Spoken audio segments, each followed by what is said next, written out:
insane builds, next level creativity, and only one champion. This is Mecha Commissioner Club versus 2025, where hobbies turn passion into reality.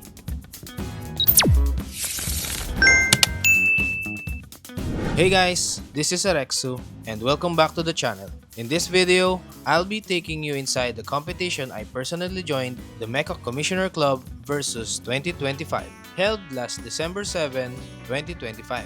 You'll get to see the incredible entries created by some truly talented modelers, along with the highlights for the raffle, the awarding ceremony, and of course, the amazing prizes won by this year's winners. Before we dive in, I'd like to give a huge shout out and heartfelt thanks to all the sponsors, organizers, and judges of this event. Without their time, effort, and support, versus 2025 wouldn't have been made possible. Thank you so much, and I'm definitely hoping to see more events like this in the future. Let's start by checking out the entries submitted by the talented members of the MCC. Take a close look, and while you're watching, comment which builds do you think will make it to the top 6 and who do you think will take home the win this year. Let's go!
In this part of the event, each participant shared the story behind their entry, how they built their model, created their diorama, and came up with the overall concept.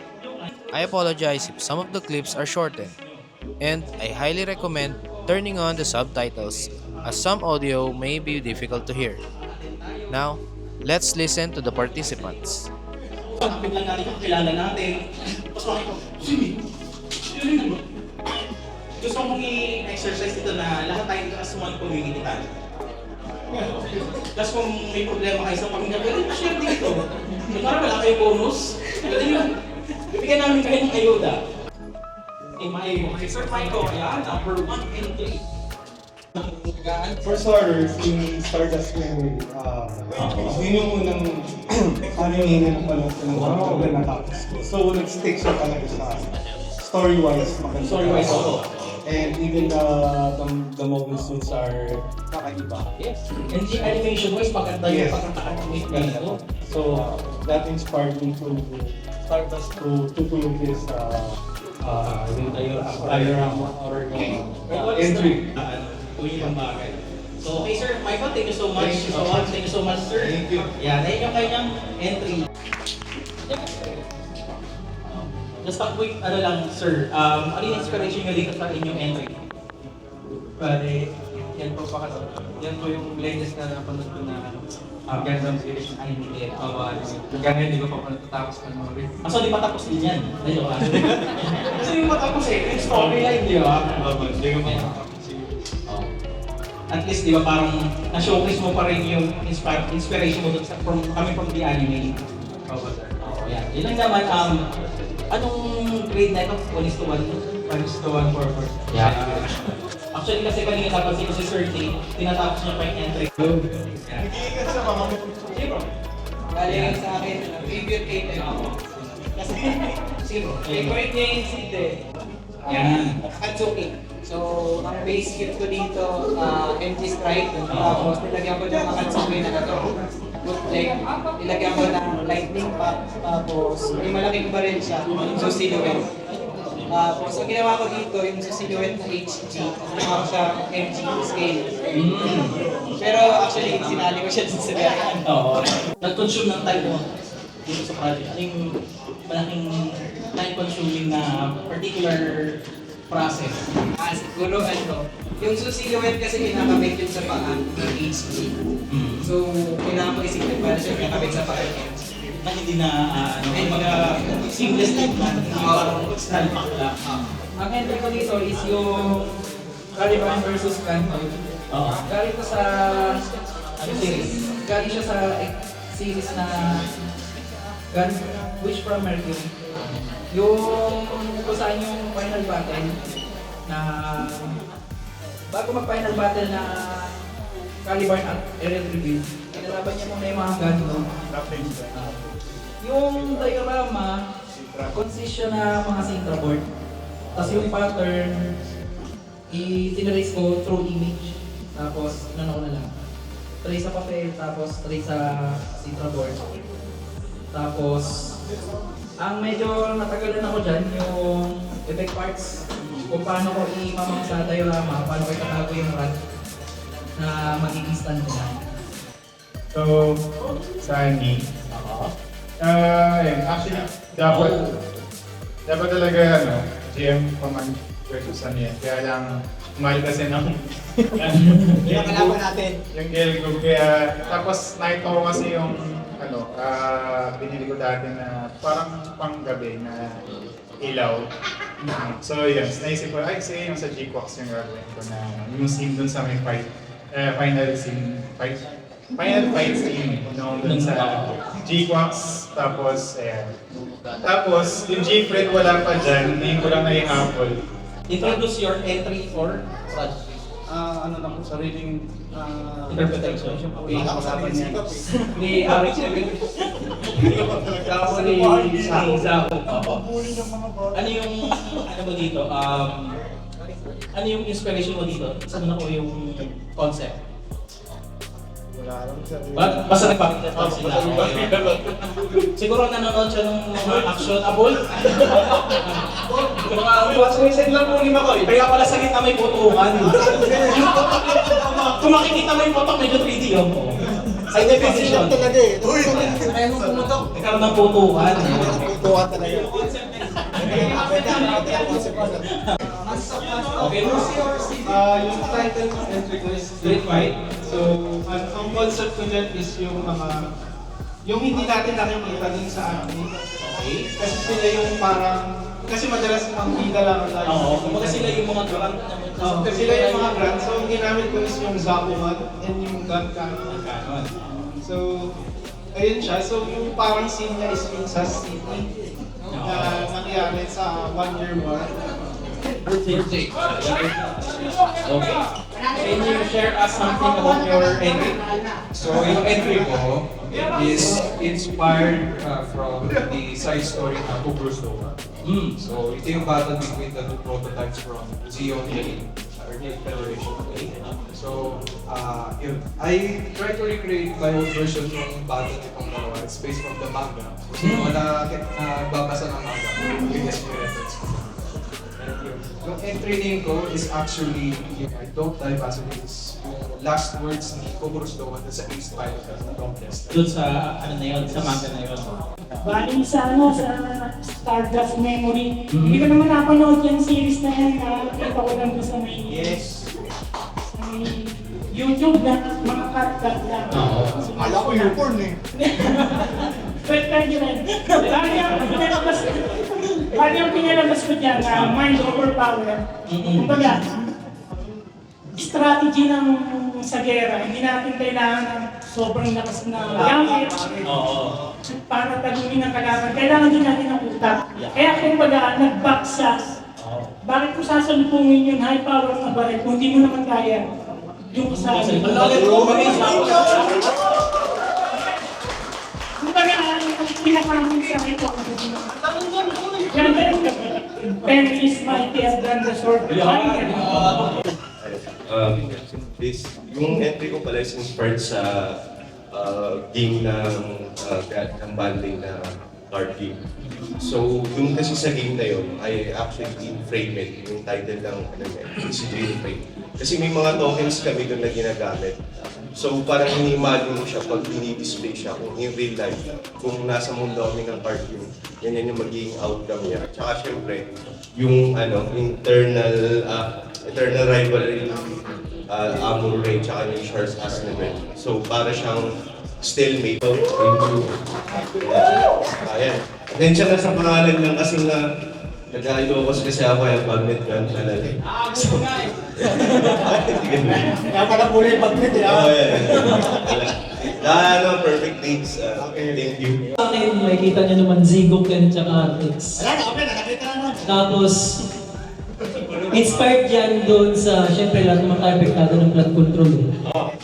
Imposible kung hindi tayo maapektuhan ng gusto ng actor tayo, no? Anong sila nila, nagtatrabaho sa Congress kaya galit kayo sa gobyerno. Isipin nyo na lang, ironic yun. Kahit ko na. Empleyado ako ng gobyerno, pero Galit din galit din ako sa ginagawa nila. Diba? Isa pa, mapapansin nyo dyan, may usok. Tanong sa akin ni Sir Ali, saan nagagaling yung usok? May tear gas po yan sa gilid. Kasi di ba naalala natin, dinedenounce at parang sinasabi ng mga kapulisan ng panahon ng September 21 rally sa Mindoro, walang tear gas.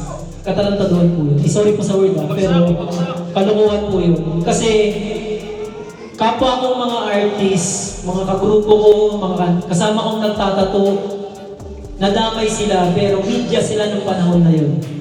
May mga media ID, pinaguhuli sila kasi nakaitim daw. Pero yun, parang siyempre yung mga kagrupo namin na mga artist din, mga mananato, mga pintor na media ng panahon na yan, dahil nag-volunteer sila sa independent media, hinuli.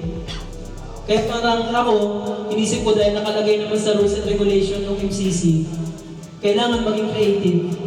Nag-iba ako ng concept na dapat hindi battlefield. Parang gano'n, hindi battle warfare. Kasi common na siya eh. Kapag may Gundam event, ini-entry natin battle warfare, battlefield. Kumbaga, dito dahil hindi naman pwede pass si DPWC yung ganyan, automatic DQ yan.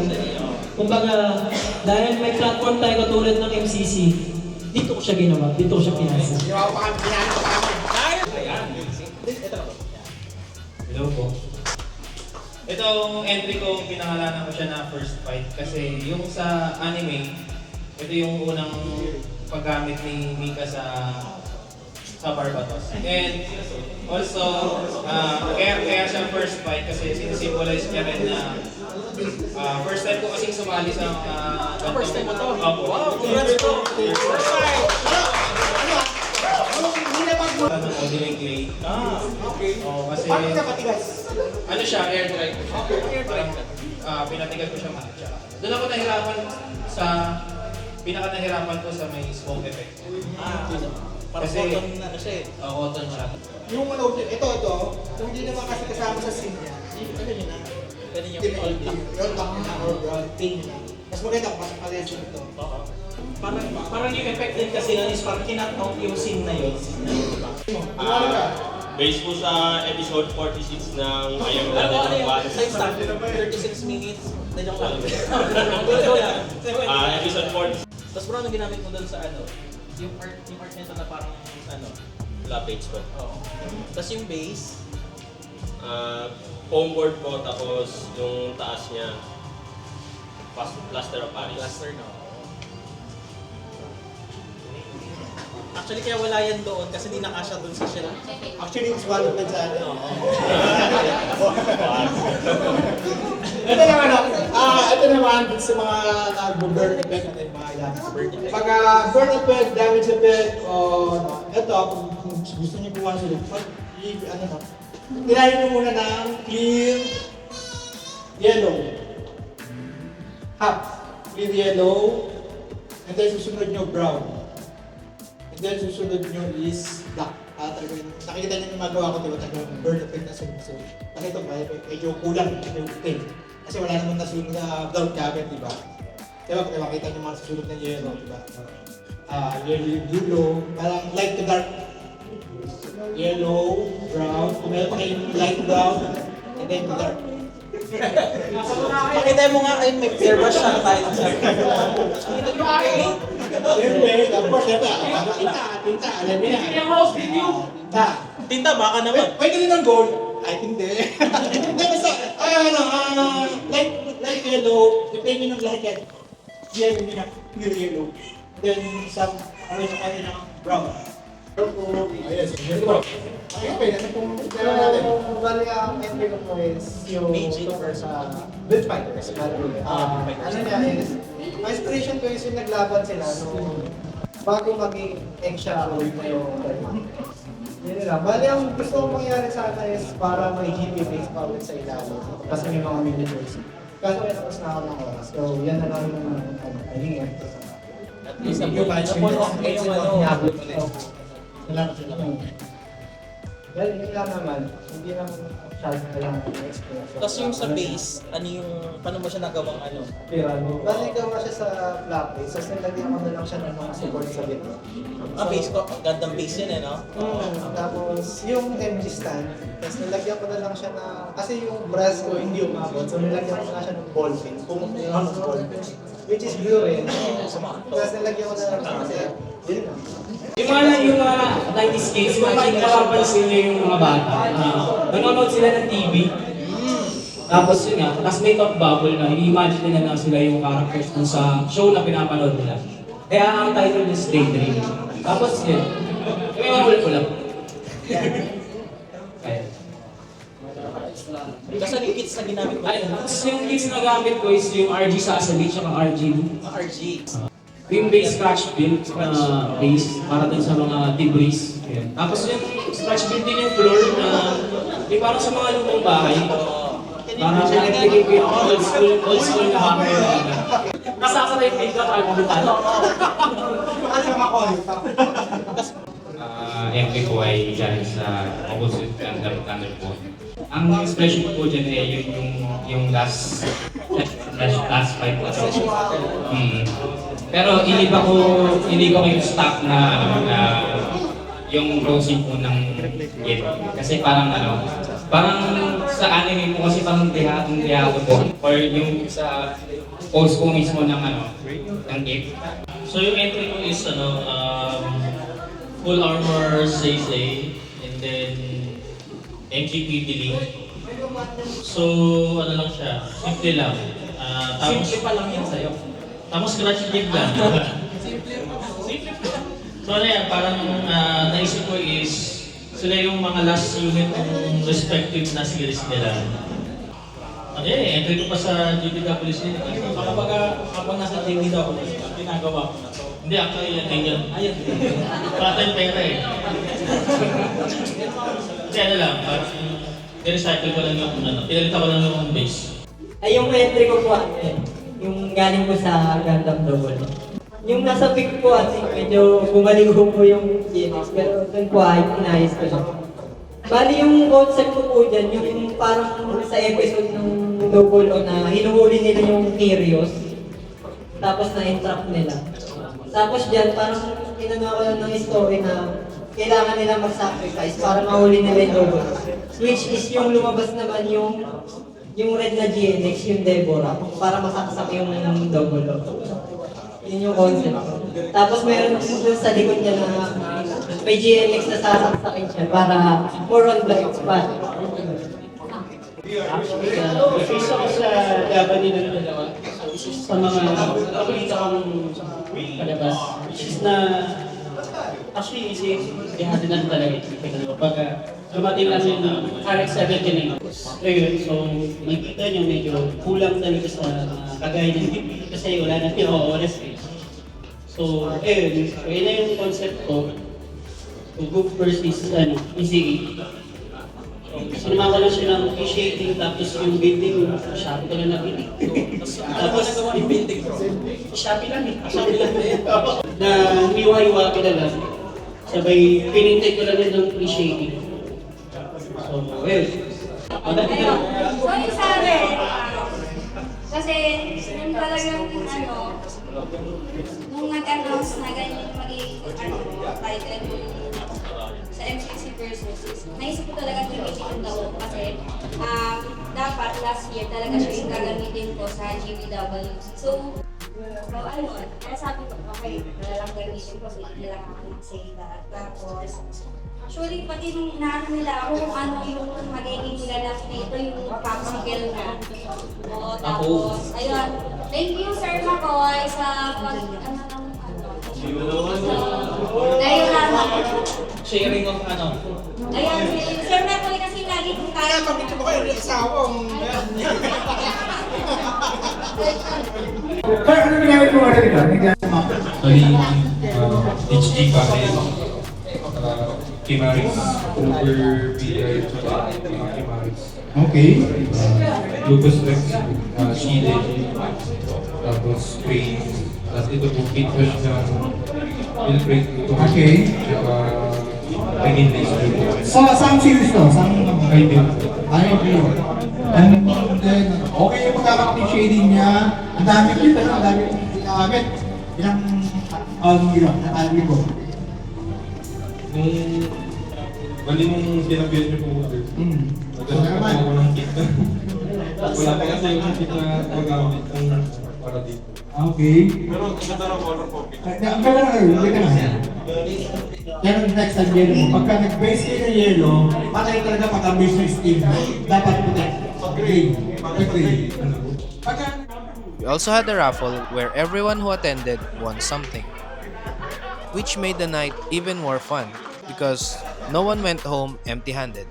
Okay, Alex. One, two, three.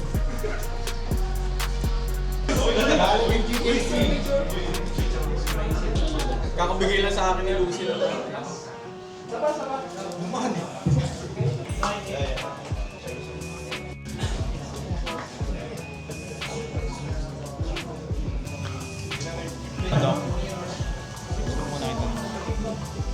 Number 48. Wala yan. Uy! Oh, hindi mo.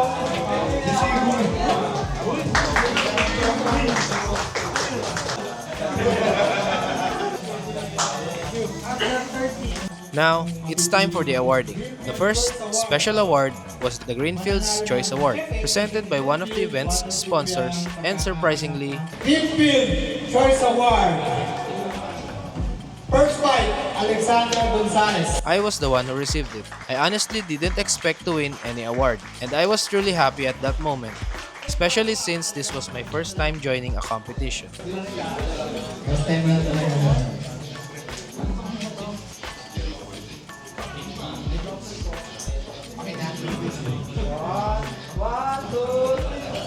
Next was the Scene Showcase Award, given to 3 entries that stood out for their diorama scenery and storytelling.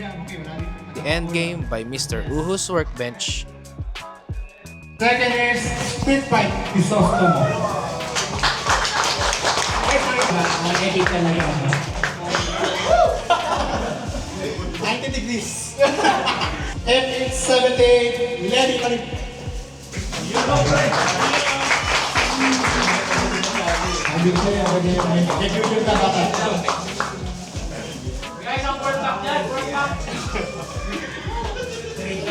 Moving on, we have the Looks Like BFF Award, presented by Sir Isaiah, last year's special award winner and this year's award chooser.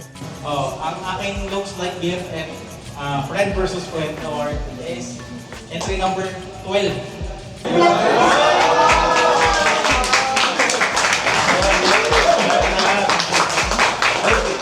Okay, tama naman yung napili. Looks like we made it.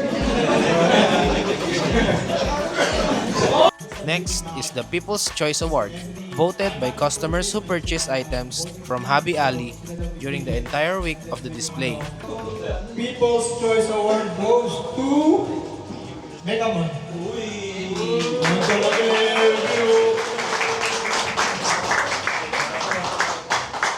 May people ka talaga. Even next na guys. Another award went to Build Your Backlogs entry, Requiem, which won the Yok Seed Award.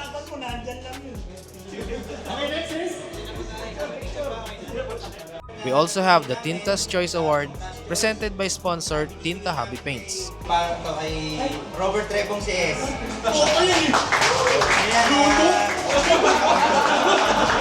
Hindi ko kailangan eh, pare.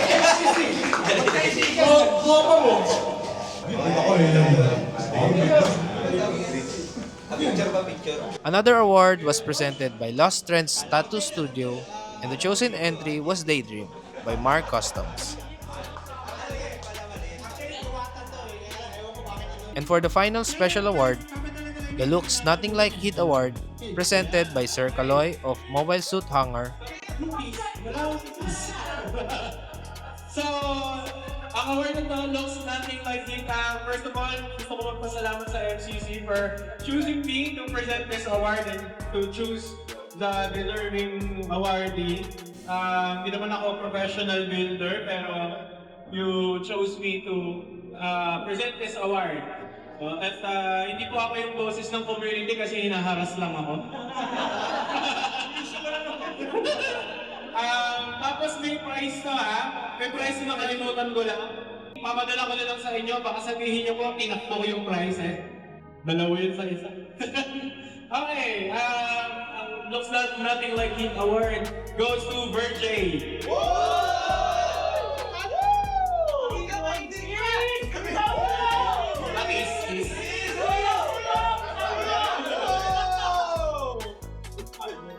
That's my boy! Now it's time for the top 6 entries. Can you guys guess which build took the top spot? Well, let's find out. 6th place, Virgin.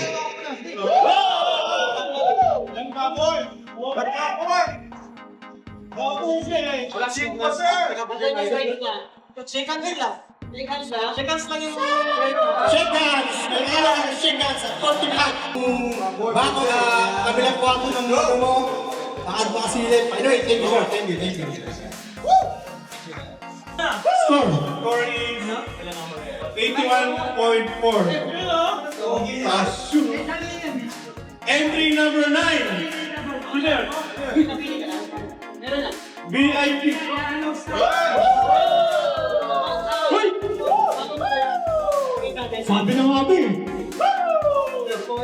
Sir, pasensya ka. Dapat mo muna, sir. Marami ka naman nahamot eh. This time. Go. Go. Go. Because one po.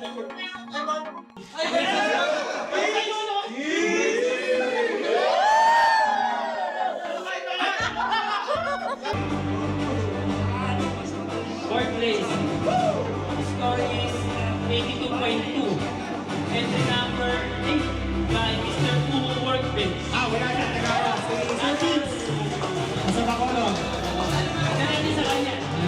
Sir Ruki. Ang kanyang representative. Sir Ruki. Picture. Matin na. Third place.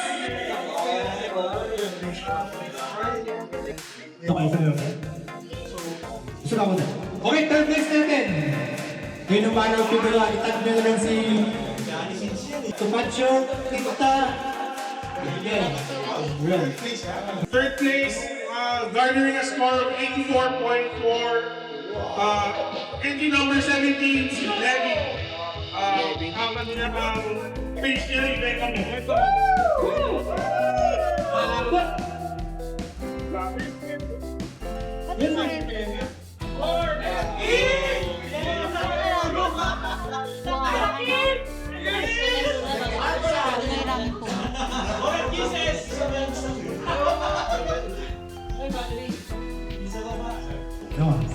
Oh, second place. Okay, thanks.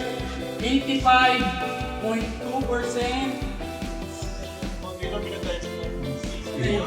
Comes.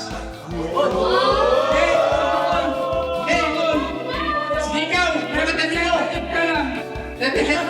Matol! Roxy! Sino kayo na naman? Hey, ma'am! Nakakarami na naman, P! Si Tamsi!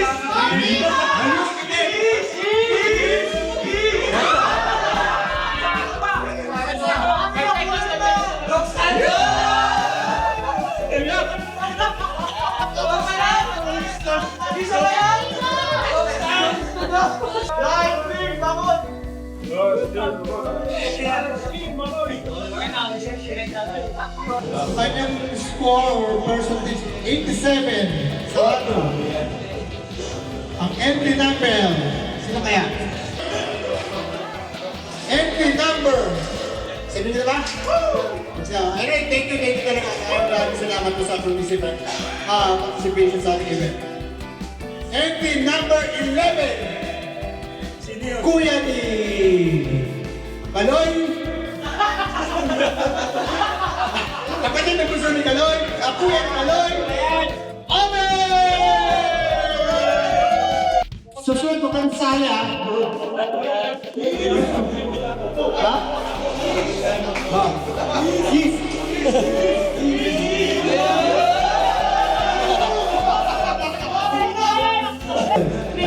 3 years na pinuhin. Sakto yung ano, kailangan bumigay yung compressor niya. Ayan, ayan, ayan. Members to? Okay. Baka yata winners. Yan lang. Pasok. Ay, anin, yung anin. Bale, may tayo ng Cebu. And that wraps up MCC versus 2025. Congratulations to all the winners and to everyone who participated. These were some truly talented and skilled builders. I hope we see more events like this in the future with even more people joining in. As a beginner myself, I can confidently say that the Gunpla community is growing into a welcoming and inspiring space. If you enjoyed this video, leave a like, consider subscribing, and check out my previous video right here where I toured the Hobby Alley EDSA Pasay branch. Merry Christmas everyone, and I'll see you in the next video.